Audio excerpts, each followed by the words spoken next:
बच्चों आज हम करने जा रहे हैं 14.2 के फर्स्ट का थर्ड पार्ट। ठीक है, देखो हर बार की तरह फिर से वही हमने करना है। गुणनखंड बनाने के लिए क्या करते हैं, सबसे पहले जो जिस चर की शक्ति 2 है उसका गुणांक यानी कि 25, ठीक है, और जो अचर है 9, इन दोनों को हमने क्या करना है, मल्टीप्लाई। ठीक है, मल्टीप्लाई करके देखो जरा क्या आता है इसमें। 9 पंजे 45, 9 दूनी 18, 18 और 4 दूनी बन गए 22। ठीक है, यानी कि दो अंक या संख्याएं हमें ऐसी लेनी है जिनको अगर हम मल्टीप्लाई करें तो वो 225 बन जाए। ठीक है, और प्लस या माइनस करने पर क्या बनना चाहिए, वो 30। ठीक है, यानी कि हमें दो अंक या दो संख्याएं ऐसी लेनी है हमें, अगर हम उनको मल्टीप्लाई करें तो 225 बन जाए, और अगर हम उनको प्लस करें या उनको हम माइनस करें तो वो कितना आना चाहिए, वो आना चाहिए है 30। ठीक है, तो वो दो संख्याएं कौन सी बनती है, देखो 15 और 15। अगर हम इन दोनों को प्लस करते हैं, 5 और 5 10, एक ऊपर हासिल आ गया, 1 2 और 3। ठीक है, तो ये कितना बन गया 30। अब इन दोनों को मल्टीप्लाई करके देखो कितना बना, 15, और 15 को मल्टीप्लाई करो, देखो 5 गुना 5 25। ठीक है, 5 एकम 5, 5 और 2 कितने हो गए 7। ठीक, फिर 1 के पहाड़े पे 5 5 नंबर पे आ गया, और 1 के पहाड़े पर 1 कितना आया, 1 एकम 1। तो यहाँ इसको जोड़ो, 5 7 और 5 12। ठीक है, एक हासिल हो गया, एक और एक कितना हो गया 2। यानी कि 15 और 15 वो दो ऐसी संख्याएं हैं हमारे पास, अगर हम उनको मल्टीप्लाई करते हैं तो 225 आता है जो हमें चाहिए था। ठीक है, और अगर उन दोनों को हम प्लस करते हैं तो 30 आता है, और ये भी हमें चाहिए था। ठीक है, तो अब कैसे लिखेंगे, देखो फर्स्ट टर्म और लास्ट टर्म को हमने कुछ नहीं करना, जो मिडिल टर्म है इसके हमने टुकड़े करने हैं। 30m लिखा हुआ है, यानी कि 15m प्लस 15m। ठीक है बच्चों, अब नेक्स्ट क्या करना है हमें, फिर पहले की तरह इन दोनों को हमने एक ब्रैकेट में लिख देना है, 25m² प्लस 15m। ठीक है, और फिर लास्ट टू टर्म्स को हमने अलग ब्रैकेट में लिख देना है। ठीक है, फिर उसके बाद अगला स्टेप क्या था हमारा, हर ब्रैकेट में से एक सार गुणनखंड को हमने ब्रैकेट के बाहर लिखना था। ठीक है, तो अब देखो सार गुणनखंड क्या आएगा। सार गुणनखंड निकालने के लिए हमें क्या करना था, जैसा कि हमने अपनी पहले वीडियो के अंदर किया था, 25 के टुकड़े कर लो। देखो 25 के टुकड़े बन गए 5 गुना 5, है ना, m² 2 हो गए यहाँ पर। ठीक है, 15 के टुकड़े करो तो 3 पंजे 15 बन गया। ठीक है, इसी तरह से ये 15 है, 3 पंजे 15 हो गया, और नेक्स्ट यहाँ पर 9 के टुकड़े करेंगे तो 3 तिये 9 हो गया। ठीक है, उसके बाद देखो यहाँ पर अब हमने क्या करना है, सार गुणनखंड निकालना है। देखो अब यहाँ पर सार गुणनखंड क्या है, ये 5 और ये 5 दोनों ही टर्म्स के अंदर था, तो इसका मतलब 5 जो हो गया, इस पूरे में से 5 क्या हो गया, सार गुणनखंड। इसी तरह से ये m² है, यानी कि m गुणा m यहाँ पर भी है और एक m यहाँ है, यानी कि एक m भी सार गुणनखंड ही है। ठीक है, तो इसलिए हम इसको भी बाहर लिख देंगे ब्रैकेट के। तो अब अंदर क्या रह गया, देखो ये 2 5 थे, एक 5 हमने ब्रैकेट के बाहर लिख दिया, एक 5 हमारे पास अंदर रह गया ब्रैकेट के। ठीक है, और 2m में से एक m को हमने ब्रैकेट के बाहर लिखा, और एक m जो है हम इसको अंदर लिख देंगे ब्रैकेट के। और अब नेक्स्ट में से देखो इन दोनों में से 5 हमने बाहर लिख दिया। ठीक है, m भी हमने बाहर लिख दिया, तो यहाँ अंदर क्या बच गया 3।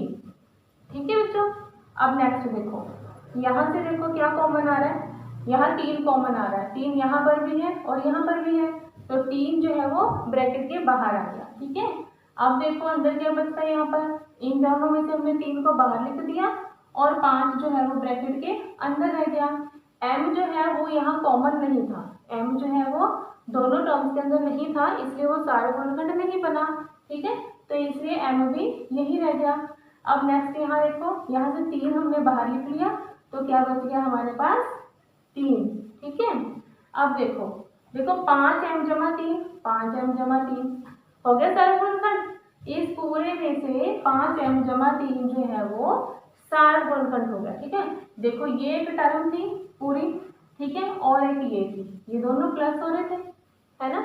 अब इस सब में से हमारे पास सार गुणनखंड क्या है, ये 5m जमा 3, इसको हमने फिर कॉमन निकाल लिया, ठीक है।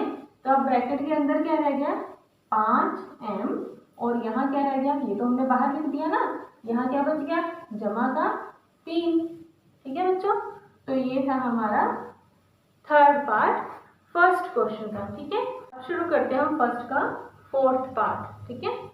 फोर्थ पार्ट में देखो, अब इस चर की शक्ति भी 2 है और इस चर की शक्ति भी 2 है, ठीक है, और दोनों ही चर अलग अलग है, प्लस तो हो नहीं सकते दोनों ही चर, ठीक है, क्योंकि दोनों ही अलग अलग कैटेगरी के हैं, ये y है और ये क्या है z है, ठीक है।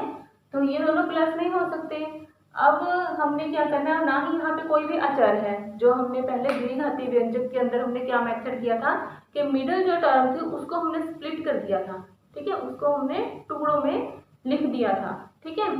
तो अब हमारे पास अचर जो है वो नहीं है, ठीक, उसमें क्या करते थे हम अचर की और जो शक्ति 2 है उसके गुणांक की मल्टीप्लाई करके देखते थे कि हमें गुणा करके क्या चाहिए, ठीक है। लेकिन इसके अंदर जो है कोई भी अचर हमारे पास नहीं है, तो इस व्यंजक के गुणनखंड बनाने के लिए हम थोड़ा सा मेथड को डिफरेंट कर देंगे, ठीक है। इसके लिए हम क्या करेंगे कि जो मिडिल टर्म है ना, इसके टुकड़े करके देखते हैं कि क्या बनते हैं, ठीक है, जिससे कि 2 ब्रैकेट्स अलग अलग बन जाए। देखो अब ये है मेरे पास 49y², ठीक है। अब 84 है, मैं इसको 42yz प्लस 42yz लिख सकती हूँ, ठीक है। इन दोनों को प्लस करके देखो 42 प्लस 42, क्या ये 84 बनता है, 2 2 4, 4 और 4 कितना बन गया 8, यानी कि मैंने 84 के 2 टुकड़े कर दिए 42 और 42, ठीक है। yz इनके साथ ही रहेगा, जैसे हमारे नाम के पीछे जो सरनेम होता है वो हमारी पहचान होती है, इसी तरह से yz जो है वो 84 का पहचान है कि 84 yz यानी कि कितने हैं वो 84 है, ठीक है। yz को हमने जो 84 संख्या थी जिनकी, उसको हमने 42 प्लस 42 के रूप में लिख दिया, ठीक है।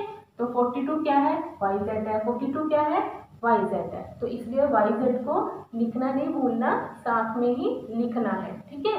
अब नेक्स्ट क्या बच गया हमारे पास 36z², ठीक है। अब देखो, अब हमें इन दोनों को एक ब्रैकेट में रखना है और इन दोनों को हमने एक ब्रैकेट में रखना है। देखो 49y² प्लस 42yz, ठीक है। अब 42yz प्लस 36z², ठीक है बच्चों। अब हमने पहले की तरह ही हर ब्रैकेट में से क्या निकाल देना है, सार गुणनखंड। सार गुणनखंड निकालने के लिए क्या करेंगे, इसके टुकड़े कर देंगे, अभाज्य गुणनखंड बना लेंगे। देखो 49 के बन गए 7 गुणा 7, y² के बन गए y गुणा y, ठीक है। 42 के क्या बन गए 7 गुणा 6, और ये हो गया गुणा y गुणा z, ठीक है।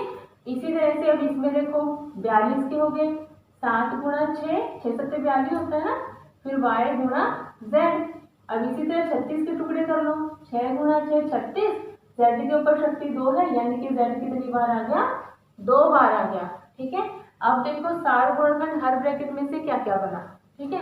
इस ब्रैकेट की ओर देखते हैं। सबसे पहले देखो 7 यहाँ है, यहाँ पे, यानी कि दोनों टर्म्स के अंदर 7 जो है वो कॉमन है, तो 7 को तो हम ब्रैकेट के बाहर लिख देंगे, ठीक है। फिर उसके बाद देखो क्या है, y यहाँ है, यहाँ भी है, यानी कि इन दोनों टर्म्स के अंदर y भी कॉमन है, तो y को भी हमने ब्रैकेट के बाहर लिख दिया। अब और देखो कुछ कॉमन है, देखो एक 7 जो बच गया वो यहाँ है लेकिन यहाँ नहीं है, ठीक है। 6 यहाँ है लेकिन इधर नहीं है, ये y जो एक्स्ट्रा इसके पास पड़ा है वो यहाँ नहीं है, और जो z इसके पास है वो z इधर नहीं है, ठीक है। तो इसका मतलब सार गुणनखंड बस यही है 7y, ठीक है।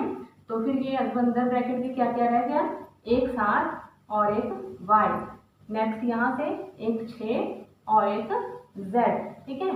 अब आगे क्या है, प्लस का चिन्ह, ठीक है।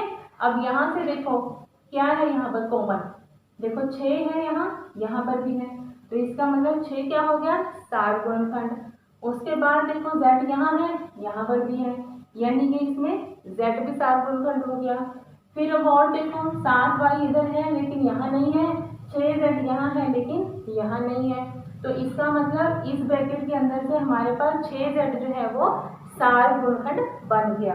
तो अब ब्रैकेट के अंदर हमारे पास क्या बच गया, देखो ये बन गया अब हमारे पास 7 और ये रह गया y। अब आगे प्लस का चिन्ह है, ठीक है, फिर ये 6 और ये z, ठीक है बच्चों। अब आगे देखो ये माइनस लिखा गया लेकिन यहाँ प्लस था, बाय मिस्टेक लिखा गया, ठीक है। अब देखो यहाँ से 7y plus 6z, 7y plus 6z, अब इस पूरे में से हमारे पास कॉमन क्या आ गया, 7y प्लस 6z, ठीक है। तो अब ब्रैकेट के अंदर क्या रह गया, देखो यहाँ रह गया 7y और यहाँ रह गया प्लस 6z, ठीक। तो ये हो गए हमारे गुणनखंड, ठीक है। तो फोर्थ पार्ट जो है हमारा यहाँ पर खत्म हो गया। अगर हम फर्स्ट का फिफ्थ पार्ट देखो, अब ये जो है, जो हमने फर्स्ट पार्ट और सेकंड पार्ट किया था ना द्विघाती व्यंजक वाला, ये भी वैसे ही है बिल्कुल। देखो इसमें जो है सबसे बड़ी शक्ति 2 है और हमारे पास और मिडल टर्म भी है, ठीक है। तो अब इसको पहले की तरह ही करेंगे हम। देखो एक्स स्क्वायर का गुणांक कितना है, 4, और जो अचर है, ठीक है, वो कितना है, यानी कि बिना एक्स वाली संख्या जो है वो कितनी है, 4। अब इन दोनों को मल्टीप्लाई करके देखो 4 चौके कितना बन गया, 16, ठीक है। और जो मिडल टर्म है हमारे पास वो कितनी है, -8, ठीक। अब हमें 2 अंक या संख्याएं ऐसी लेनी है जिनको मल्टीप्लाई करें तो 16 बने, और अगर हम उनको प्लस करें या हम उसको माइनस करें तो हमारे पास कितना है, -8, ठीक। तो अब देखो वो संख्या कैसी कौन सी बनी, देखो यहीं से सीधा बन रहा है 4 और 4, है ना। अगर मैं 4 को 4 से मल्टीप्लाई करूंगी तो 16 ही बनेगा, ठीक है। और अगर मैं उन दोनों को प्लस करूंगी तो कितना बनेगा, वो 8। लेकिन मुझे क्या चाहिए, -8, ठीक है। तो करना तो मुझे प्लस ही है लेकिन साइन कौन सा लेके आना है, माइनस का। तो इसलिए मैं दोनों के जो साइन है वो माइनस से कर दूंगी, ठीक है, क्योंकि बड़ी संख्या का साइन आता है हमेशा, ठीक है। और अब यहाँ पर क्या है, दोनों ही सेम है, तो आंसर के आगे भी क्या आएगा, माइनस। तो ये बन गया -8, और जब हम इसको -4 को -4 से गुणा करेंगे तब कितना बनेगा, देखो 4 चौके 16, और जो माइनस, अब माइनस भी आपस में गुणा होंगे, ठीक है, क्योंकि बीच में गुणा का साइन है। जब ये गुणा हुए तो क्या बन गया, ये प्लस। अब मुझे क्या चाहिए था, मुझे भी प्लस का ही 16 चाहिए था और माइनस का मुझे 8 चाहिए था। तो इसलिए मेरे अंक जो बने वो क्या बने, -4 और -4, ठीक है। तो फिर पहले की तरह ही फर्स्ट और लास्ट टर्म को हमने कुछ भी नहीं करना, जो मिडिल टर्म है इसको हमने टुकड़ों में लिख देना है। कौन से टुकड़े करेंगे, माइनस और -4 से, -4x -4x, ठीक है। तो अब पहली 2 टर्म्स को हमने क्या करना है, ब्रैकेट के अंदर लिख देना है, ठीक है। और लास्ट के टर्म्स को भी हमने ब्रैकेट में लिख देना है। अब ये माइनस जो है वो 4 के आगे लिखा हुआ है, फिर यहाँ पर हम माइनस लिख देंगे और यहाँ लिखेंगे हम प्लस, ठीक है, क्योंकि प्लस और माइनस जब मल्टीप्लाई होंगे तो माइनस ही बनेगा, ठीक है। तो अब देखो, अब फिर से टेस्ट करेंगे हम। अब इसके टुकड़े कर दिए 4 के हमने, 2 दूनी 4, और एक्स स्क्वायर के x गुणा x हो गए, फिर ये 4 है तो 2 दूनी 4 और एक x है, ठीक है। इसी तरह इस ब्रैकेट के अंदर देखो 4 के हो गए 2 दूनी 4 और x, ठीक है, और इस 4 के हो गए, यहाँ पर माइनस भी है, ठीक है। तो चलो माइनस का हम साइन नेक्स्ट ब्रैकेट, नेक्स्ट जो लाइन होगी ना उसमें देख लेंगे, ठीक है। पहले हम यहाँ पे जो सारे गुणनखंड बन रहा है बिना साइन के उसको निकाल लेते हैं। ये 4 है, आगे ये कितना बन गया, 2 दूनी 4, ठीक है। तो अब देखो सारे गुणनखंड निकालते हैं हम। देखो ये 2 यहाँ कॉमन है, ये भी कॉमन है, 2 कॉमन है, ये भी कॉमन है, यानी कि 2 दूनी 4 जो है वो कॉमन हो गया, ठीक है। और चर में देखो x जो है वो कॉमन हो गया, तो अब यहाँ ब्रैकेट के अंदर क्या बच गया, देखो ये 2 दूनी 4 तो बाहर निकल गया, ये x भी बाहर आ गया, अंदर बच गया 1x। ठीक है, फिर यहाँ साइन है माइनस का, और यहाँ 2 दूनी 4 बाहर आ गया और ये x भी बाहर आ गया, तो यहाँ पे हम 1 को गुणनखंड के रूप में लिख सकते हैं। ठीक है, तो यहाँ क्या बच गया 1। ठीक, अब नेक्स्ट देखो यहाँ पर प्लस, अब 2 दूनी 4 2 दूनी 4 तो कॉमन आ गया। ठीक है, और यहाँ पर रह गया अब माइनस एक्स। ठीक, और यहाँ रह गया प्लस 2 दूनी 4, तो यहाँ पे 1 भी गुणनखंड के रूप में लिखेंगे। ठीक है, जो हमने पहले 14.1 की थी तो हमने उसमें यही सीखा था कि जहाँ पर जरूरत है 1 की वहाँ पर हम 1 को गुणनखंड के रूप में लिख सकते हैं। ठीक है, तो यहाँ पर अब हमें जरूरत थी क्योंकि पूरा 2 गुणा 2 ये सारा ही कॉमन आ रहा था, तो यहाँ कोई टर्म नहीं बची थी, तो हमने यहाँ को 1 जो है वो गुणनखंड के रूप में लिख लिया था। ठीक है, क्योंकि 4 एकम 4 ही बनेगा। ठीक है, तो यहाँ पर अब क्या बच गया 1। ठीक है बच्चों, अब देखो यहाँ से फिर वही आ रहा है कि x यहाँ प्लस का है तो इस ब्रैकेट में माइनस का है, 1 यहाँ पर माइनस का है तो यहाँ पर 1 कितना है प्लस का है, यानी कि ये दोनों तो सेम है लेकिन उनके चिन्ह जो है वो सेम नहीं है। तो उनको सेम करने के लिए हम क्या करते हैं, जो साइन है हमारे पास प्लस या माइनस का, हम उसका भी विभाजन कर देते हैं। ठीक है, उसको हम कैसे लिख देंगे, देखो ये हो गया 4x, x माइनस 1 प्लस 4, और ये माइनस x था। ठीक है, तो मैंने इसको माइनस 1 गुणा प्लस 1 के रूप में लिख लिया। इसी तरह से ये जो प्लस था इसको मैंने माइनस 1 गुणा माइनस 1 के रूप में लिख दिया। प्लस का 1 था ना यहाँ पे, तो प्लस के 1 को माइनस 1 गुणा माइनस 1 हम लिख सकते हैं। ठीक है, तो अब देखो सार गुणनखंड क्या बना, देखो माइनस 1 यहाँ है और यहाँ पर भी है, तो इसका मतलब माइनस 1 जो है वो यहाँ पे सार गुणनखंड के रूप में निकल गया। ठीक है, तो यहाँ पर क्या बच गया प्लस का 1 और ये x। ठीक है, अब इन दोनों में से माइनस का 1 तो हमने बाहर लिख लिया जो कि सार गुणनखंड था, और यहाँ क्या क्या बच गया माइनस का 1। ठीक है, अब देखो क्या बन गया 4x, x माइनस 1, 4 एकम 4, प्लस और माइनस मल्टीप्लाई होकर क्या बन गए माइनस। ठीक है, और ये क्या बन गया x माइनस 1। ठीक है, तो अब देखो यहाँ से इस टर्म में से और इस टर्म में से क्या कॉमन है, x माइनस 1 कॉमन है, तो x माइनस 1 जो हो गया हमारा सार गुणनखंड हो गया, यानी कि कॉमन फैक्टर हो गया, और अंदर क्या बच गया हमारे पास 4x और ये हो गया माइनस का 4। ठीक है, तो ये हमारे 5th क्वेश्चन के गुणनखंड बन गए। ठीक है।